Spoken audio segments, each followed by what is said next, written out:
ខ្ញុំស្រាប់តែដឹងថាខ្ញុំជាប់នៅក្នុងសាលាព្រោះរាល់ពេលដែលខ្ញុំឆ្លងកាត់ព្រំដែនសាលាខ្ញុំក៏មកត្រឡប់មកក្នុងបន្ទប់ឡចំហាយនោះវិញខ្ញុំបានព្យាយាមម្ដងហើយម្ដងទៀតដោយគិតចេញតាមគ្រប់ច្រកចេញប៉ុន្តែរាល់ពេលដែលខ្ញុំត្រឡប់មកកន្លែងដដែលដូច្នេះប្រហែលជាមានអ្វីលាក់នៅក្នុងបន្ទប់ឡចំហាយខ្ញុំចាប់ផ្ដើមស្វែងរកគ្រប់កន្លែងដោយប្រុងប្រយ័ត្នចិញ្ចាំងត្រូវបានគ្របដណ្ដប់ដោយស្នាមឈាមហើយមានសញ្ញារបស់ប៉ូលីសនៅលើកម្រាលអ៊ិតខ្ញុំលោតញាប់ខ្លាំងណាស់ខ្ញុំបញ្ញាប់ទៅរកមិត្តភក្តិជិតស្និទ្ធរបស់ខ្ញុំនាងកំពុងកាន់បានប្រកាសរកមនុស្សបាត់ខ្លួនរបស់ខ្ញុំហើយបិទវានៅលើចិញ្ចាំងប៉ុន្តែនាងមើលមិនឃើញខ្ញុំសោះបន្ទាប់មកខ្ញុំទៅកន្លែងហាត់ប្រាណរបស់សាលាវាមានមនុស្សច្រើនណាស់អាចឃើញខ្ញុំនៅទីនោះប៉ុន្តែខ្ញុំភ្ញាក់ផ្អើលខ្លាំងណាស់វាជាពិធីរំលឹកវិញ្ញាណក្ខន្ធរបស់ខ្ញុំផ្ទាល់ដោយមានរូបថតរបស់ខ្ញុំនៅចំកណ្ដាលពេលដែលខ្ញុំហៀបនឹងដើរទៅសួរថាតើមានរឿងអ្វីកើតឡើងក្មេងប្រុសពាក់វ៉ែនតាមអ្នកក៏លេចមុខមកដំណឹងល្អគឺគ្រាន់តែជាបញ្ហានៃពេលវេលាប៉ុណ្ណោះមុនពេលដែលពួកគេដឹងថាអ្នកស្លាប់ហើយខ្ញុំមានសង្សារដែលខ្ញុំស្រឡាញ់នឹងមិត្តភក្តិជិតស្និទ្ធដែលខ្ញុំទុកចិត្តប៉ុន្តែបន្ទាប់ពីម៉ោងសិក្សានៅយប់នោះអ្វីៗក៏ផ្លាស់ប្ដូរ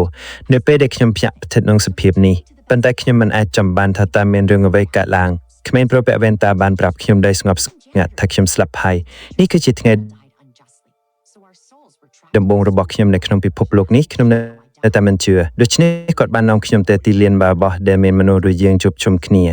សិននៅទីនោះគ្រូក៏នៅទីនោះសូម្បីតែអ្នកសម្អាតក៏នៅទីនោះដែរ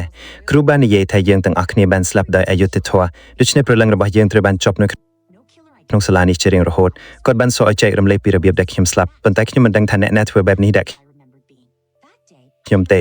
អូអ្នកត្រូវបានគេសម្លាប់ខ្ញុំមិនដឹងច្បាស់ទេ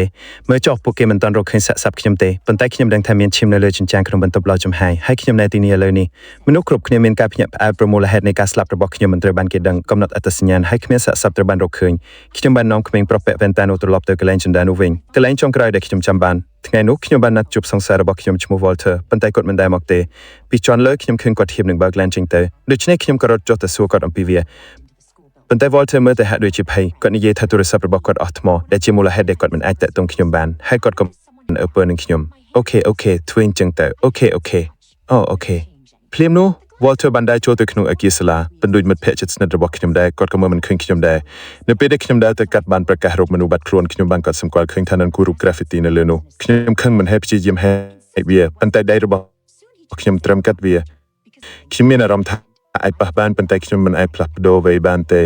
ក្មេងប្រុសពាក់វ៉ែនតាបាននិយាយថាវាជារឿងធម្មតាព្រោះយើងរស់នៅក្នុងពិភពលោកផ្សេងគ្នាខ្ញុំនៅតែមិនជឿថាខ្ញុំស្លាប់ហើយដូច្នេះខ្ញុំក៏តាម Walter ទៅដល់ទ្វារថ្នាក់រៀនមិត្តរួម